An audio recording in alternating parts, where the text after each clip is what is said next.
Welcome to WriteMovies, a long-established business designed to take writers into the international entertainment industry. WriteMovies was founded by a former agent of several famous screenwriters and has launched 2 Oscar-nominated writers, as well as getting dozens more optioned or produced. Nobody is better qualified than our founder Alex Ross about why films succeed and fail, and our business is modelled on his insights about the realities of the industry for writers. We offer a wide variety of contests, pitching, consultancy and mentoring services, including WriteMovies Academy, a unique virtual film school which includes dozens of exclusive online courses and interviews like this. We hope you enjoy it. Sign up for more today at writemovies.com. So welcome to this WriteMovies interview with Vanisha, and we're going to be talking, Vanisha, all about your successful scripts, because you've won successive contests with us, which we're delighted about, and we want to talk about how you write and how you get the style, the voice and the success that you do in your works. We think this will really help our audience to see what makes for a winning script right now, and they can write in totally different ways. That's just fine. But the more they can see, here are some things that really resound and make a difference for audiences and for readers and people looking in the industry. I think the more they can understand our judging process and what producers are looking for as well, because that's a big key part of what makes us different and distinctive at WriteMovies is we are looking to produce the scripts that we give that winning place to. We always judge on merit and the opportunity of the script, but we're using that opportunity to actually pitch to industry with a view to working as producers. And so when we come across a writer and a script that we really feel, yes, that can go places, and we can see us as the producer of that really working, then it really helps it stand out. Doesn't mean we wouldn't give something a win or a winning place if we couldn't quite see ourselves as the producer, but we thought it was great. We'll still put it out there to industry because it's still good for everybody in that situation. We still benefit from that through the success of that writer. So that's where we come from. But I really wanted to speak to you about your writing process and how you got into this stuff, because I think it'll be really interesting to other writers looking at the way you write and seeing how that comes across on a page. So yeah, I'll jump right in. So yeah, I've been writing honestly since I was 10 years old. I think my first story was about 4 girls in a magical mailbox, and they can just jump in the mailbox and go to any point in time. And I was kind of hooked. So I've been interested in science fiction and fantasy from a very, very early age. And as I've gotten older, I realized that that is the space that I really want to occupy as a writer, the intersection of BIPOC and the bleeding edge, because I feel as though looking into the future and putting characters who look like me and who come from different walks of life into the future is a great way to help other people see themselves and project themselves into the future. But for me, it's also important that we're not just having like big robots or lots of magic. That's all really fun and fantastic. The character and their journey and their wound for me is the most important aspect of a story, because you can have all the bells and whistles, but if you don't have a character that you care about, we're not going to follow you through that journey. We're not going to follow that character through that journey. So for me, obviously when I was writing at 10, I really sucked as a writer because I was just getting into it. But then as I kind of lived more of life myself and realized what motivated me, what wounded me, what helped me to overcome challenges, it helped me to bring a better multidimensionality to my characters. So that's where I kind of try to start today. and at what point did you first think, I want to do this for a job? Oh my gosh. Honestly, I did not even have that thought until 2013, if you can really believe it. Because, we grew up kind of relatively poor. Like things are better now, but when you grow up in that kind of environment in an underserved community, nobody's sitting you down and telling you, go be a writer. They're telling you to go get a job, a quote, real job, right? So writing for me was always a side hobby. And I honestly didn't realize, I didn't put it together for whatever reason, that the things that we see on television, people actually get paid to write. I don't know why this just didn't connect for me until 2013. Because until that time, I was focused on being, more like standard, right? I was on my way to getting a doctoral degree in sociology. And that just felt like, the safe, secure path. but I've always kind of been cheating on my job with writing. You know, I call it my lover, like my extramarital affair. That's what I call it. That's writing. But then when I realized, I was like, oh wow, I can actually go to LA or somewhere else and actually do this full time. I said, well, forget this doctoral degree. I left with my master's, and then I just have been on that path to hone my writing in both mediums, because I'm a novelist and I'm a screenwriter, basically since 2013. And so that's sort of how I got started. And has it been a smooth journey so far? There have been bumps along the way. Has life thrown surprises at you that make it challenging? Yeah, I actually had like a 5-year bump almost, because I moved to LA in 2014.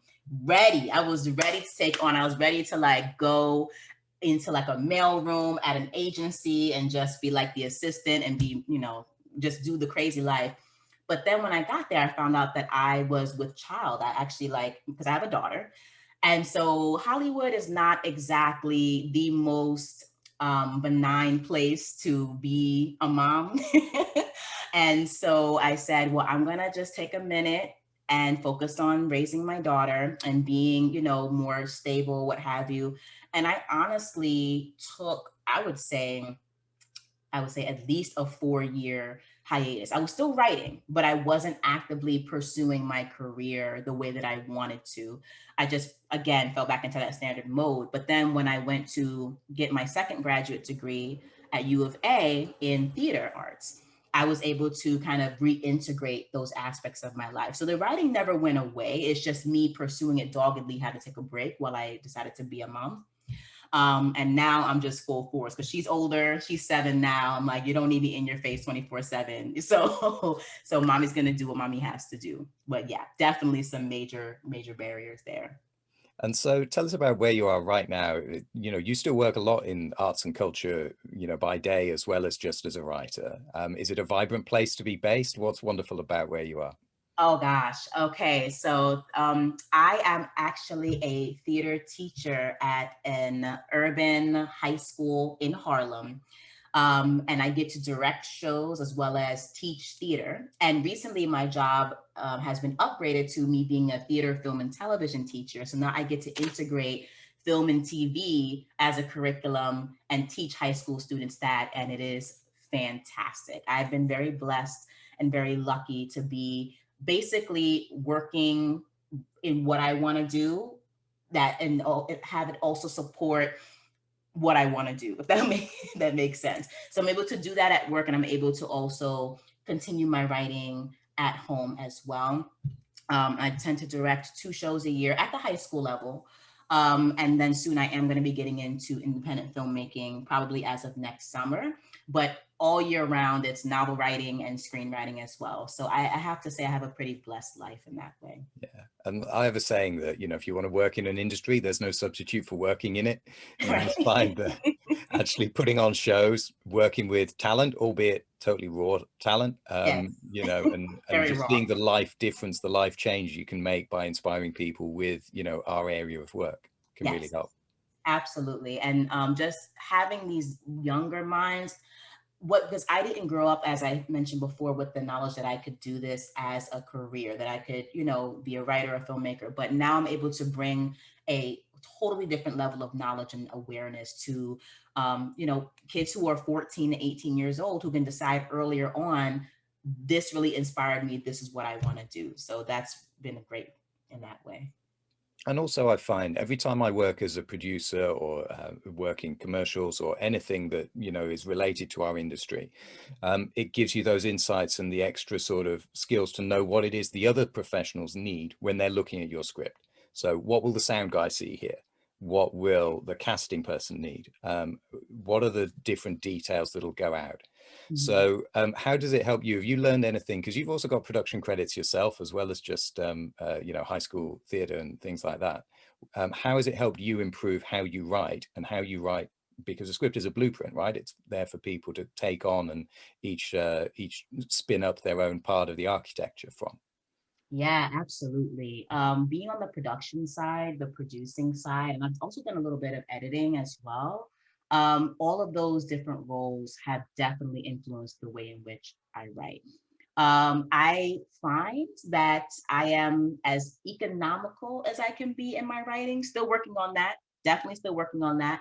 But in terms of getting straight to my characters, straight to the point, straight to the heart of the conflict, because really, honestly, when you're on a set, time is money, and you can't really waste a lot of time easing your way into a scene. Also, it's just not as interesting as opening up in media res and getting right to the point, you know, of course, when it's appropriate. So that certainly has helped me a lot. Admittedly, though, because I write sci-fi and fantasy, when I write it, I tend to go really big and really crazy because, you know, if you're going to be honest, you know, most spec scripts out there on the market are not going to get picked up and sold, right? So why not bring the biggest, loudest, craziest stunts you can if they make sense and if they work well on the page? So I do sort of know when to hold back and then when to unleash. And I think that being a producer and a director has helped me in terms of creating that larger vision, but then also knowing when to scale back. I think that's pretty what I brought from that. So I guess this would be a great time to actually look at your script and see in those first moments how you catch the attention, how you sort of sell the whole series with the sizzle that you get in those teaser sort of scenes. Are you happy for me to put that up for people now? Please do, yes. Great. So first thing that catches me when we come into your script here is just how tiny these sentences are. And this is, you know, very good discipline. Looking as a screenwriter, where you just show us the actual details that would be filmed. Literally, what do we see? Just those things. And how do you mark those out? So it's okay just to say what the things are, but they should still be interesting things, right? They should still have something that we're going to want to be invested in. So it's not just the way you present that, it's also doing the presenting of something that's really interesting. So we're looking here, streets of Rome. Okay, what is Rome? We'll find out. It's interesting to be given that as a setting, night, but we get a sense already of the aesthetic of this world. So we've got bright neon signs, burning cigarettes. So we already get, and I use this word about your writing a lot, it's scuzzy, you know, it gives us this sort of seedy sort of I love it. That's atmosphere. what I'm going for. Yeah. And, you know, so here we got the sleaze, we've got, you know, squirming squalor of skin. That's pretty good alliteration. Do you write poetry as well? I don't, but I am a huge fan of alliteration. I use it a lot. Excellent. And so then the stranger cloaked in shadow slinks through. That's, you know, so again, we've got a sense of, okay, mystery as well, created here just in 2 lines, which include 5 sentences. And, you know, this is why I wanted to show it and help our audience see how great screenwriting can work. Now, people will already know, do I love or hate this as a reader, right? Because it's either the sort of world you want to inhabit and put yourself into and invest yourself in, or you already feel that bit, you know, icky about it and you don't want to be there. But I think it marks it out clearly for audience. So it makes that there. Why did you start with this image? You know, in science fiction and fantasy, we have to know that we're in a world that is a departure from what we experience every day. If I pick up a script and it's supposed to be a science fiction script, unless it's maybe grounded, right? Because that's a different sort of thing. But if you're telling me you're going to deliver this cyberpunk world, which is what I was going for here, I need to see that on the page immediately. Otherwise, I have no idea that we're even in a different world. And I think a lot of writers, sci-fi writers, and I've been that writer, what we don't understand is that we need to already have gotten on the spaceship or wherever and have arrived at where we're supposed to be. If you can step out of your door and mark 5 to 10 things that, for example, make your sci-fi world different than your average world, then I think already you're on a good track. So that was the perspective that I led with for this first page. Right. And so you get into these references very quickly here. Welcome to the House of Sooth, the stranger enters. So you're building this sense of arrival, anticipation, what's going to be in there, what's going on. And then you bring us really down to earth. And I think this is a trick that works really well in sci-fi and fantasy, where as well as it all being fantastic and amazing and awesome looking, here is an actual real sort of, yeah, nothing matters here much sort of person. Right. You know, Game of Thrones does this sort of thing all the time, where you've got one character who's always undercutting whatever the others are saying. Right. Just, you know, keeps it down to earth and just shows how a real human would respond to this fantastical stuff. And you've got it here with this Clark as well. So it's kind of a bit of a 20th century stereotype, isn't it? Here you've got a 17-year-old Clark popping gum, slamming coffee, button mashing a handheld game system. Sometimes the future doesn't really feel like the future, does it? No, teenagers are going to be teenagers, no matter what millennia it is, you know? Yeah, yeah. And how casual this Clark is with the job they're doing as well. Very bored of saying this sentence, right? But it's pretty interesting to us. Wisdom, truth, or prophecy, man. So yeah, that's a pretty nice offer of 3 things you can take or leave. But you know, this guy's bored of it. And again, that tells us something really useful. And the stranger has a surprise answer for him. So again, we've already got the sense this isn't just a normal run-of-the-mill sort of customer here.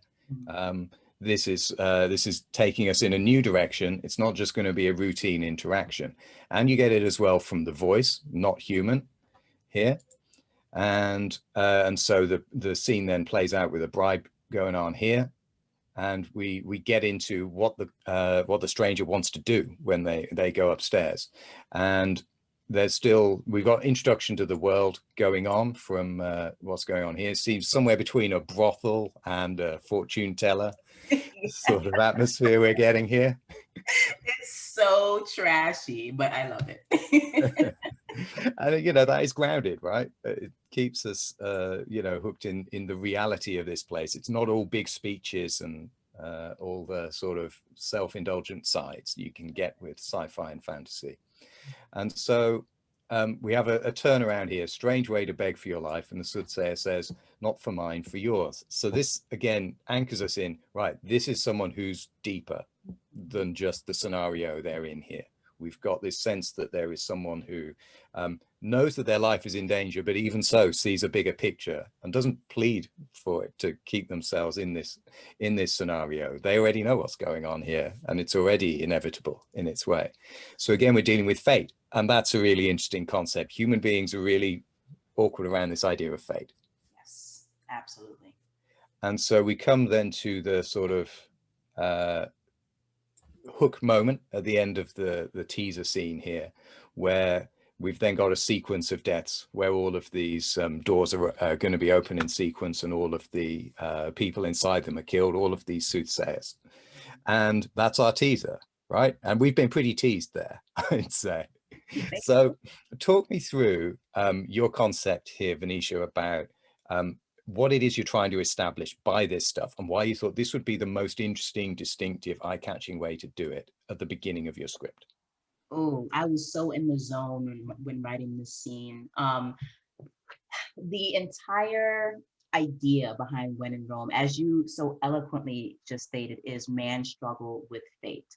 It's not just an adaptation of Roman history or an adaptation of William Shakespeare's perspective of Roman history. It's about how everyone in this particular culture is dealing with this sudden freedom that's going to be foisted upon them. For the stranger who has his own particular, you know, perspective and his own investment, there is this internal struggle, right, that I wanted to establish for him against this larger system of fate that seems to be, or you know, that the powers that be seem to feel is working well for mankind, but it's not. And the stranger really has to be the catalyst to unmoor the city of Rome from its predestination. So the fact that I open with the stranger is really, it's not just about, ooh, a cool, sexy assassination. Like, that's a part of it. But the stranger is the personification of the theme of the entire series. And it's also the most pivotal moment in the pilot, because this is the moment where Romans as a whole, from like the highest echelon to the lowest slave, become self-actualized. They become self-aware. Hey, I have control over my own destiny. which if you can imagine, I mean, if anyone who's ever had children or even has had a pet that's finally gotten off the leash in the park, once you have that moment of realization, I'm free, all hell breaks loose, right? Some people take that very well and do well with it. Others just go completely bonkers and crazy. And so this needed to be the catalyzing moment of the entire pilot, but also the entire series. So that's why I chose this as a moment to lead with. It brings us into the world. It introduces the theme, I think, pretty strongly. It introduces one of the main antagonists, because villains are my favorite character. We'll talk about that later. But it also just introduces the moment at which the why now moment that we have to start with in order to kick the pilot off. Was that wordy? That was wordy, but no, really good. Thank you. I mean, yeah, what I love about it is you're right. It covers all those things. There's this sense of change already there from the stranger, from the way they're entering, from the enigma of who they are, from this sense of what it is they're there to do is different from what other people go there to do.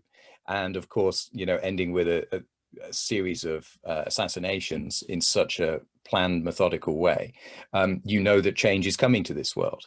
And we know all of that stuff, Vanisha, without knowing the first thing really about Rome, where it is, what's going on here. We don't even really know that we're in the future yet, right? We've not seen anything that says that to us just yet. That's true. We've got a distinctive world, but there are loads of ways to stylize the modern world that could have done this same trick. But anyway, I wanted to show this to the guys just so they could see what it is that you can do as ways of marking your script out at the beginning. Now, it's still possible to really mark a script out when it's not doing fantastical things, because it is all about how you tell it, not just what you tell. You know, the way you present, this guy's got a boring life. It's still pretty interesting. You know, I really enjoy that Robin Williams film, 1 Hour Photo. What it does with a boring, familiar routine of a life is actually really interesting. So it is the way you tell it that makes that difference. But still, we should have this sense of there's something interesting and special about being in this writer's world, even if the character's world might seem to be a really boring one. Thank you. Great. So, hey, tell us about where the inspiration for this script came from. Shakespeare is my husband from another lifetime, you know, but seriously, no, I love Shakespeare. I think he is one of the most brilliant writers of all time. When I went to get my degree in theater arts, he was the focus of my studies there. And the fact that I found out more how much of his works were actually collaborations that really intrigued me as well. I also don't think he gets enough respect over in the United States. That's just my personal opinion. It's just he created the ways in which we actually speak today. So I just love him. And the thing that I felt needed, I guess, I've seen a lot of adaptations of his work, some phenomenal adaptations, some not so great.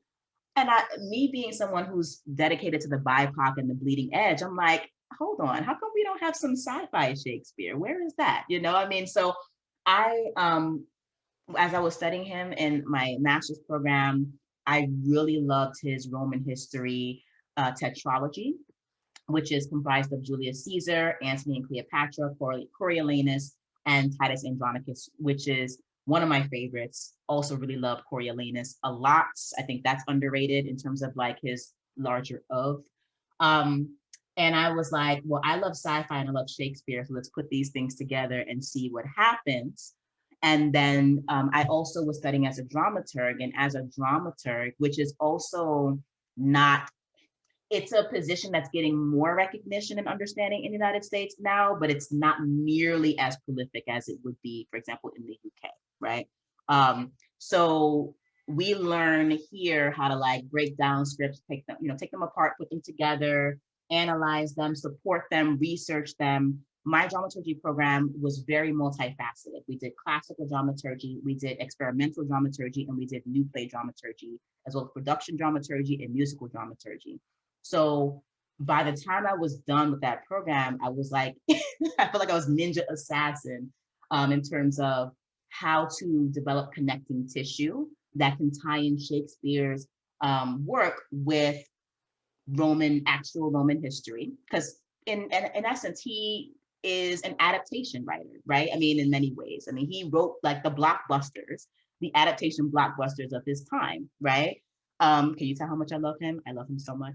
And so I just wanted to give that respect to his work and give that recognition by building out an adapted story based on his work, based on Roman history, but with that sci-fi edge to it that I felt personally would be extremely marketable, because at the end of the day, I love writing, I love creativity, but I also approach a lot of my projects with a business perspective. And I'm like, this is gonna kill in the industry if it ever gets off the ground. It could totally kill, and it's a public domain property, so let's do it. And that is how it was born. And how does playing in the future and working with Shakespeare allow you to do distinctive things with personal identities and put people into roles and situations that, you know, maybe, especially because it's the future, we can't be existing in, but, you know, just show us a different possibility, a different way of being, different modes of being? Absolutely.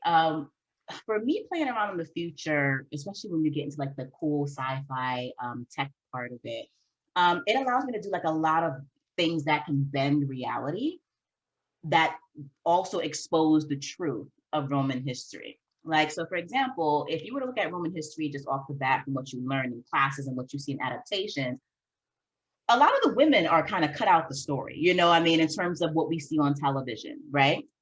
But when I put something into a science fictional context, I can help to illuminate those stories a little bit better.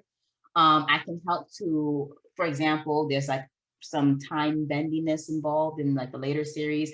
I can very more easily contrast a present moment with the future moment with the past moment to have us thinking more critically about how stories are told. Um, it allows me also to like really take Shakespeare by his hand and like figure out what his process was, because I'm able to place him in a context that is parallel to the story of Roman history. So I get to explore through his eyes, him as a storyteller, how he's looking at his particular history, a people, a nation, and how he's deciding whose stories to tell, how to tell them, when to tell them, etc. And so just doing the futuristic sci-fi moment allows me so much latitude and like kind of like a godlike power over how I get to retell the story, to be inclusive, but also to be interrogative about what we already know, if that makes sense. Did I answer your question? What fascinates me thinking about identities and Shakespeare in your work is the way you present characters, the way you introduce characters. You know, it's one of my big sort of themes, something I think people really underrate, is the importance of personal identities to our psychology and especially to our writing.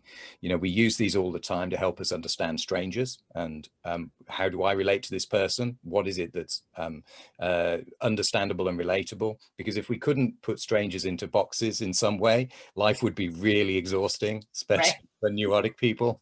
So Right. we rely on this a lot, but of course it leads to stereotyping as well, because we attach too much to these labels that we put on people. So what really interests me is how we define character and how we use personal identities to create a sense of an individual, but also in a relatable way, that how they relate to others. And so here's a good take here on screen where we've got Cicero being introduced. Now, in ancient history, Cicero was an extremely great orator, wasn't he?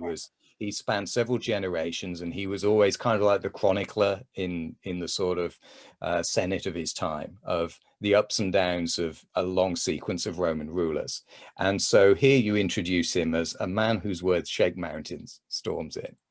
And when you think of the way that Shakespeare is written, you know, extremely speechy for obvious reasons, you know, it's a really good example of how you're updating the style while still giving us the character. Now, if you think about it, we probably won't hear Cicero's name very often in here, and you'd have to have a good knowledge of Roman history or Shakespeare to put two and two together. But you can give the identity here, which means that doesn't matter. You relate to him because of what's here. And now you've seen that as actor, you convey it, and the director brings that out of the performance, and it communicates to audience the way everyone else feels about that character, right? The clearer you are in how you describe something, the more clearly it communicates to the person you're trying to share that with, the more clearly they communicate it either back to you as a reply or to others. And that creates the sort of scene, the body language here. So Vigiles, how do you pronounce this one? Flank him here, sort of bodyguard types. I think it's Vigiles. Vigiles, got you. Yeah, so, you know, we see here, this is an important guy, right? It's instantly defined, even though we only hear him at first. But he has got a self-importance. His words shake mountains. That goes into the directing and the character performance from the actor. But it's equally shown by Storms in and Vigiles, wasn't it? Sorry, Vigiles, flank him, right? So he's got his posse. He's protected, and everyone will have to take this guy seriously. So that was a really good example of how you take what's already there in past things, but we don't need that context. We don't need that background in order to relate to these characters.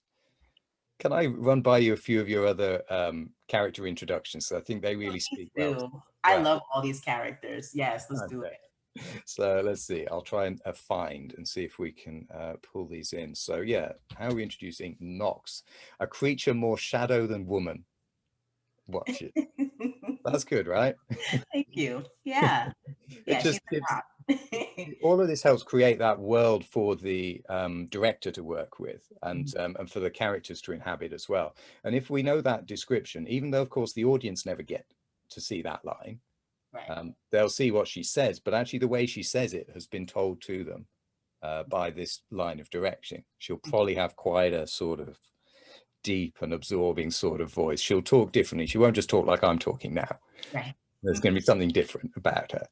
Okay, that's another one I love. Let's see what else we've got. Oh yeah, okay. Up. So Juris, 50s, the drunk uncle of the Senate. Chuffs, what even does chuffs mean? But we know, right? I don't know what chuffs means, but I know because this is the way this is here. So, so many. I modeled him off of like an actual drunk uncle. You know what I'm saying? So that's like why he popped in my mind like that. But yeah. But, you know, when we're talking about, and I have a whole session about this, people can access about, or a whole course even about personal identities and why they matter in writing and how to use them powerfully. When you've got a phrase like this, drunk uncle, you create that identity that marks that person out, yet shows they're within a type that we can relate to, that we're familiar with. And that is such a powerful tool in writing. And so few people really nail this. You know, getting your log line is such a hard art. And this act of getting the identities as clear and crystallized as possible, it can take years in some cases. You know, it took me years to spot what the core identities of my 3 core characters were, or my 3 core groups of characters were in a pilot I was writing. But once I'd nailed it, suddenly everyone could get it. So this was another of your winning scripts with us. Oh, thank you. It's here. Yeah, so if getting pantsed on the playground were a person. Right, how did you come up with that? Because whenever he is such a wet fish. And so whenever, you know, he just has no backbone. So he just reminds me of the kid who like gets pants on the playground and who runs off crying. And I said, you know what, this is going to be more right here. This is how I see him. This is how Ezekiel sees him. Boom. There we go. I think it's nailed, because the thing about personal identities is you rarely ever say them out loud within a script, certainly in terms of dialogue. So the audience don't get to hear it. And yet it needs to be self-evident. Somehow these characters have got to carry it around with them in everything they say and do. And your descriptions here, I think, really cut to the quick with that. Thank you. I try. Thank you very much. So I'll stop your embarrassment with the screen share at that time. I ask you, do you realize that Julius Caesar is actually the most performed Shakespeare in Africa? Really? Yeah. I had no idea. The Royal Shakespeare Society themselves even put on an all-black cast set in modern-day Africa with Julius Caesar, I don't know, 9 years ago, something like that. I did not. Now I have to go see it. I need to like have a trip so I can go see that. That's amazing. I didn't know that. Well, these themes of, you know, overthrow of a established political order, ego games of people working their way up to the top Yep. all of these things. Unfortunately, too many Africans have had living memory of those sort of things playing out. Absolutely. I can imagine it feels very contemporary. I'm surprised just generally though, Coriolanus is not given a lot more hype than it is, but that's a very interesting fact about Caesar in Africa. So that's So, and tell us a bit about Ezekiel as well. This again is adapting a pretty ancient source in its way to bring it for modern and future audiences and to play out roles and identities in a different world than the one that it was originally from. Oh, and that's very interesting that you interpret it that way. But I guess in a certain way it is an adaptation. But so Ezekiel, basically, so that is a story about a girl who is trying to survive essentially as her country is on the brink of war with the lords of alchemy essentially. And I honestly have to say that there have been many situations, survival situations, that I feel like I've gone through in my lifetime that inspired Ezekiel. Obviously, I was never a gun runner in my life the way that she is. But yeah, I mean, no, yeah, in terms of like the world that she lives in the world of alchemy, like I certainly did not come up with that, obviously in terms of like a magical system.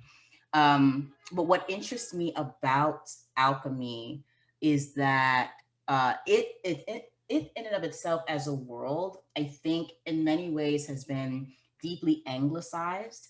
And in certain ways, like that's okay because European cultures have had a hand in developing alchemy, but we often forget that like one of the original places that it was developed was like in Egypt. Like literally the word alchemy is alchemia, which means chemistry in Arabic. So that in terms of the world, I was interested in bringing together.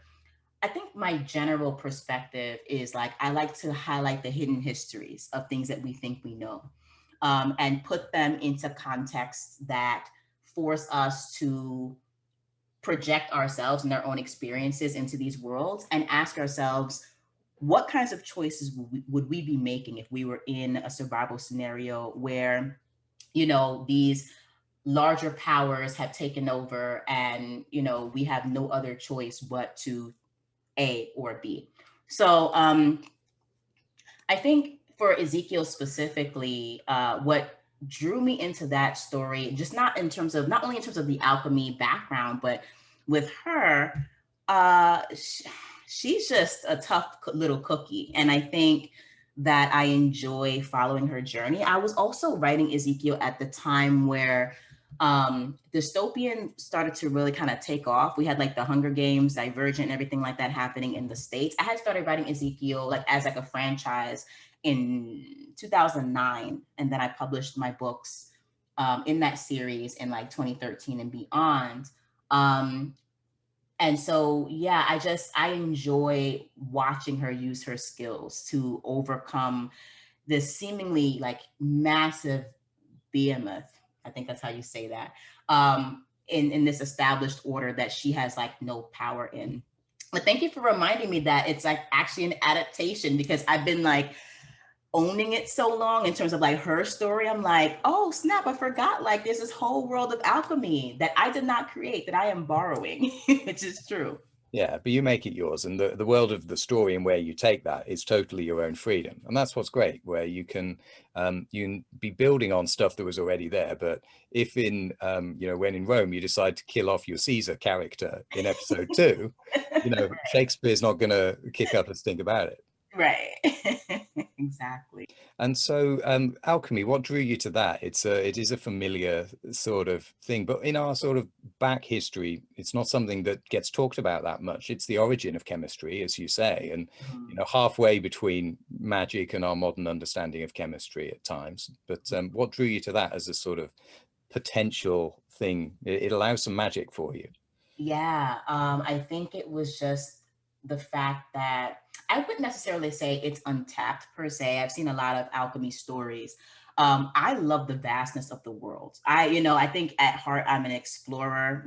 That's kind of like what I get out of sci-fi and fantasy, like these expansive worlds. And when I started learning more I started thinking about Ezekiel. It was like it was actually a magician story when it first started out. And I was like, magicians are cool and cute, but J.K. Rowling's already done that, you know, so let's move along. Let me do something a little bit different. And let me find something that's grounded in like an actual historical context, but is like massive. And when I really started to open the lid on alchemy, I realized that like the history is like, you know, thousands of years old, and you have alchemy as it appeared in Europe, as it appeared in Africa and Egypt, as it appeared in Asia, as it appeared in the United States. I was like, oh, this is like a worldwide sort of thing, right? And I was like, well, how can I use this to talk about the issues macro socially and micro socially that we see in the world? So, you know, within the world of alchemy, I said, well, you know, I think there were like groups or guilds. I was like, so let's build some guilds. So I built 52 guilds. I'm sure there's conflicts between, you know, the people in the guilds and between the guilds themselves. Let's build that out. I'm sure there's some people who don't want to deal with alchemy and some people who do. So let's build that out, which established the alchemic order versus the civic order, you know. And I was like, these two, for me, I always think about like how to ramp up the drama, because, you know, I like drama. I'm a theater person, so we love drama on the stage and on the page. And so as I started to look more for those points of contention and conflict, alchemy as a sort of setting opened itself up to me a lot more. There's just so much there too, just in the way that they practice their arts, and like, you know, there's like these three different perspectives of like the physical, the spiritual, the mental, the mercurial, the sulfuric, and, you know, some other aspect. I mean, it's a very intense, multi-layered art. And it's just a lot. It's a great breeding ground for story, because there's so much history there. So. Yeah, and you get the freedom to invent as well. You know, it's not fixed to, you know, magic. The great thing of it is you can do anything with it. Right. The Harry Potter films and books seem to mostly spend their time working out how you can keep any kind of order in a world that has magic in it. That's Right. basically the purpose of everything that's going on in Hogwarts. So. Right. Exactly. So let's talk about the next stages. Once you've got your great script together as a writer, things, you know, start to get pitched out to industry. And in the case of WriteMovies, so you submitted these to us. They won contests, which guarantees that we will pitch them out to industry ourselves. We've got this little period of exclusivity where we can look to get that production off the ground. But even beyond that, we carry on working with writers. You know, we give them development notes over a year, sometimes more, to make sure that the script we're putting out has got the best possible chance of success. Now, in your case, we got a very big bite early on from people who are very successful directors and producers of VFX-based things. And that led to a request for you to actually completely repurpose your script from being a pilot to being a full feature. Now, how does it feel? First of all, winning a contest from an international organization like us, but also then being asked to change something that already, you know, you thought, oh yeah, great, it's done now, I've won, right? Very flattering, actually. That hit me in the most, I was blindsided in the best of ways. I was like, what? They want me to do what, for who, and where? So I was very flattered, and I felt very blessed. And now, like, definitely my focus at this point is making the feature version the best that it can be. In terms of, I try to think of my ideas as, when I put them down on paper or I put them in novel form, they exist, they're out there, I've expressed my vision. But when I get feedback from, you know, industry people, industry players, you know, it's time to kind of move out of that mode. You still have your vision and the things that you like to do, but it's time to become more collaborative now, you know, because there are other people on the field who want the work to progress and who want a future for the work. And you guys, we all want the same thing. So, you know, in terms of just, for me, I guess maybe this is sort of like, I don't know, semi-unsolicited advice to the audience. Like, you have to be willing to make that mindset shift of like being an auteur to being like a collaborator and team player. And so that's basically what I'm doing now, is taking the collaborating parties' notes and integrating them into a feature level script. So. And fundamentally, this is a difference between the writing process and especially being a writer for things like poetry or novels compared to writing for scripts, because it has to be a collaborative thing. It's got to be a team output. You cannot achieve it single-handedly alone. You rely on all those other talents that make it possible. You know, if you've seen movie credits, you know they run on for 10 minutes with hundreds and thousands of people named, right?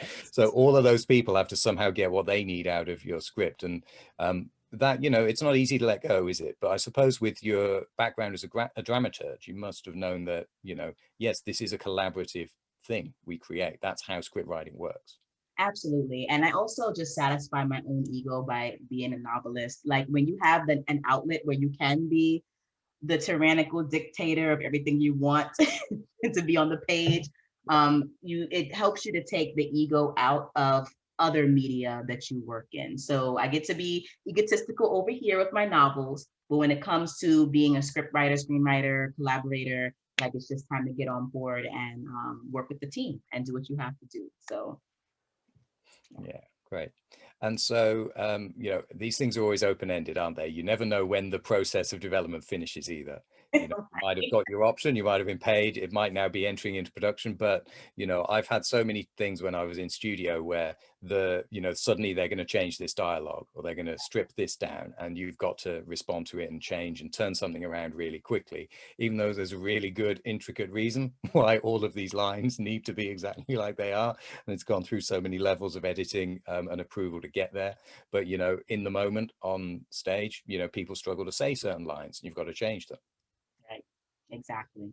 So yeah, it never ends, does it? But I suppose as a dramaturge, you know, you're used to that process and how it's got to be done spontaneously. Yeah, and it can be very enjoyable if you take the appropriate perspective, you know, that the point is that you're trying to get the work to where it needs to be. And that's just, it's about the work. It's not about the person. It's not about, you know, how your feelings, you know, I mean, you can have your feelings, but have them and then come back to the table and do what you have to do to make the work the best that it can be. So Excellent. Well, that sounds a great note to leave it on. awesome. Thank you so much. This has been so fun diving into everything. Thank you guys. Our pleasure. Thanks so much for your scripts, and we're looking forward to taking them out to the world with you.